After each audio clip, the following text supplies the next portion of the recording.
Hi guys, welcome back to my channel. If you are new here, my name is Omote Esege and I'm a faith, fashion and lifestyle content creator. Please enjoy yourself. Do not forget to subscribe, like and share with your friends. Thank you. So guys, today I have a very beautiful thing to talk about, and why am I saying it's beautiful? Because really it's beautiful to love. And I'm talking about what it really means to love God.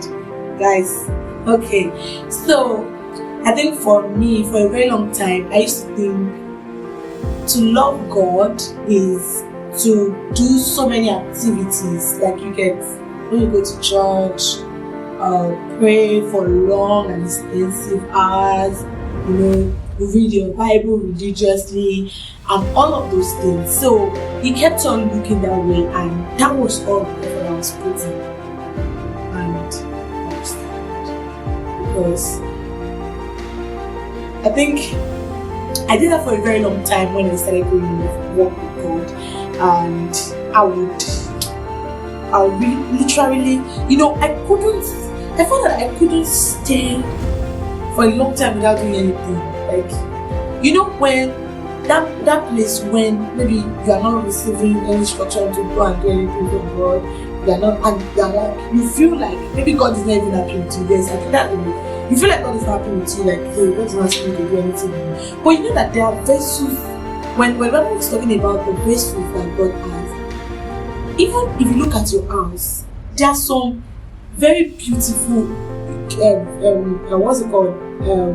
accessories that you have at home, or let me say, or maybe things that you use at home that you might not really take them every time or use them every time, but they are there, they are expensive, they are decorative, but you don't use them all the time. And that does not really mean that you don't love it, you don't appreciate it, but it just means that they have what they are being useful for at every different point in time, and that is the way it is. But because those activities were not there, I would feel like God is not happy with me, or this and all of those things, and I thought doing those things will make God happy, will make God feel good, those religious way of doing things with God, and that kept on going on and on. And then there was this story.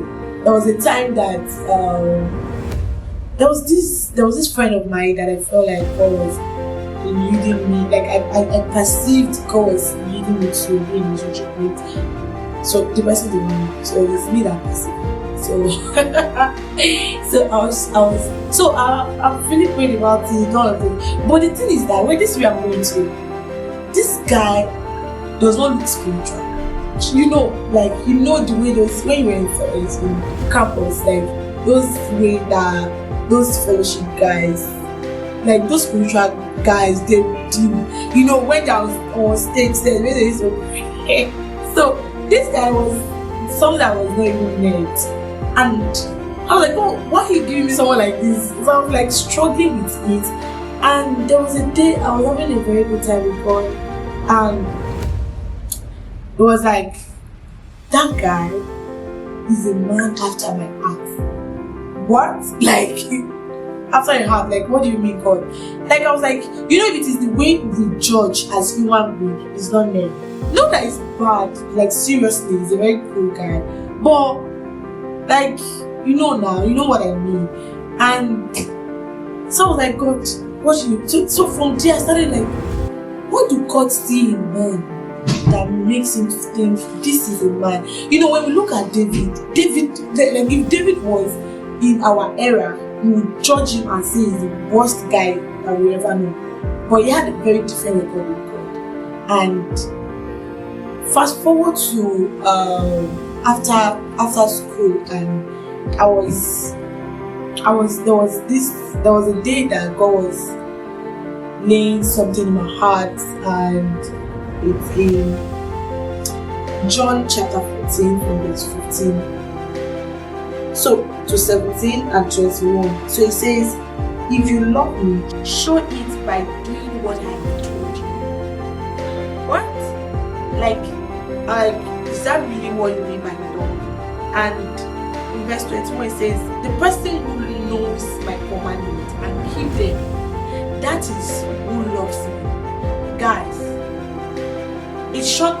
because I felt like I thought the person who loved God is the one who does a whole lot of activities, join workers in church, do all of those things.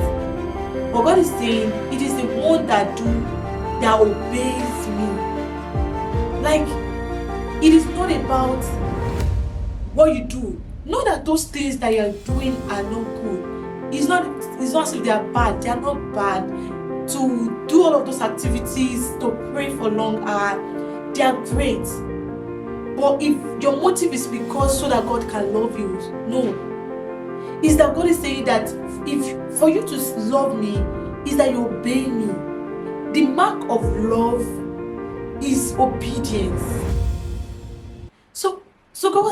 And then it actually boils down from this love walk, this obedience love. It starts from obeying the mundane things, the little things.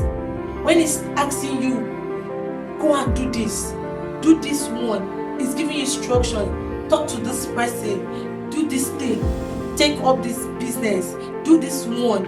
Even so, it starts little by little, and as you obey, as you do those things, that is what translates to love. So I came to a conclusion, and I said that to love God, that the love language of the Spirit of God is to actually obey. It's not to do those activities. And then obedience spring up, like relationship, intimate relationships spring up from obedience. It spring up from, a lot of things spring up from it. When we give ourselves to following what He's saying. He says, whoever obeys my commandment. So that is it for me. And then trust me, is it your intimate fellowship with God? Is it studying for a long time? Some people be like, I want to grow in my walk with God, but it starts from obedience. Trust me, God wants us to grow in our obedience walk with Him. And then you can do all of those things without obeying Him. You can be praying, studying, volunteer for conferences, do all of those things without actually obeying God. So God wants us to live a life of obedience, and that is how we grow in our intimate walk with God. Not that when we do all of those things. So when I see you, when I look at my life, or I see other people, because it's actually changed me too, I look at your level of obedience. So it is your level of obedience. When I see, and this really is like an aroma, it's actually draw me to people. Like when I see the level at which you submit to God, for me, that is the mark that you love God. When I see that you are someone who can say, no matter what, I'm ready to obey God, that is it for me, and that is your love. It is not that this person is doing this, is doing that, but definitely you can't love God and you will not spend time with God and pray. You can't love God and you will see His work lying down, and someone needs to do it and you will not do it. So basically, the hallmark of loving God is obedience. And I just feel like sharing this with you, and maybe there's someone out there who feels like, let me just do all of these things so that God can love me. You already loved. You're already loved, and He loved you first. Even when you don't want it, when I don't want it, you hear my stories. So you don't even need to do the works. Yeah, you don't need to do the works. So but what you need to do is that you only need your submission, it needs your obedience. And that is the mark of love for God. And that is what God sees in every patriarch of faith. And that is what He sees in you, what He sees in me. That make you say, Chiyosi loves me. And that is a testament of your obedience, your work with God. I just pray that God will help us, and every one of us, we are in one level or the other of obedience. Yes, and that's just it. And God understands you. He understands the level you have. So when you obey Him in your first level, He increases it to second level. And that's just it. You just keep growing and keep growing. Thank you so much, guys, for listening. I hope you enjoyed it. See you next in my video. I'll be posting every Friday. Don't forget to subscribe, like, and share with your friends. Thank you so much. Have a beautiful weekend.